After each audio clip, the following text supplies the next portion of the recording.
enclin à aller sur Facebook. À ma question de savoir pourquoi et comment pourquoi le gouvernement n'a pas réagi plus fort.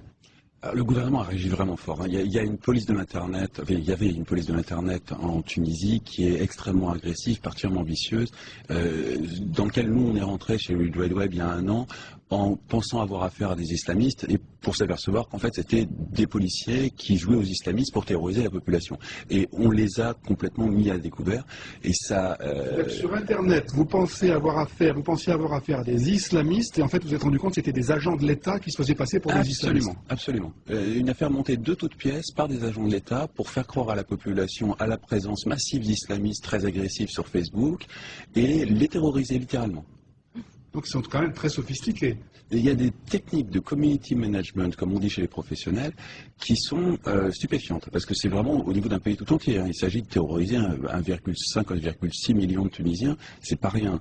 Et le tout avec des forces qui finalement ne sont pas si conséquentes. On les estime entre 600 et 1000 individus avec des renforts du RCD. Mais malgré tout, arriver à terroriser 1,6 million de personnes avec aussi peu de ressources, ça demande quand même une certaine ingénierie sociale.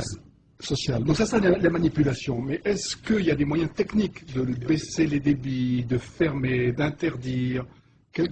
Il y a des moyens techniques de baisser les débits, de trier ce qui passe dans les tuyaux, très sophistiqués. Il faudra remonter aux complicités parce que c'est certainement pas des moyens techniques que les Tunisiens ont développés par eux-mêmes.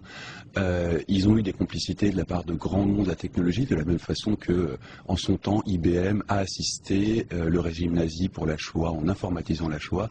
Il y a eu ce même genre de complicité technologique et il faudra faire des enquêtes, il faudra obtenir la vérité sur ces complicités technologiques qu'il y a eu pour tout ça. Les Tunisiens possédaient des capacités de hacking relativement sophistiquées cet été.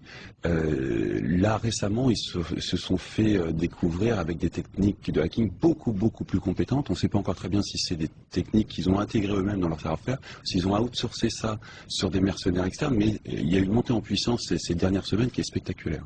Donc si je comprends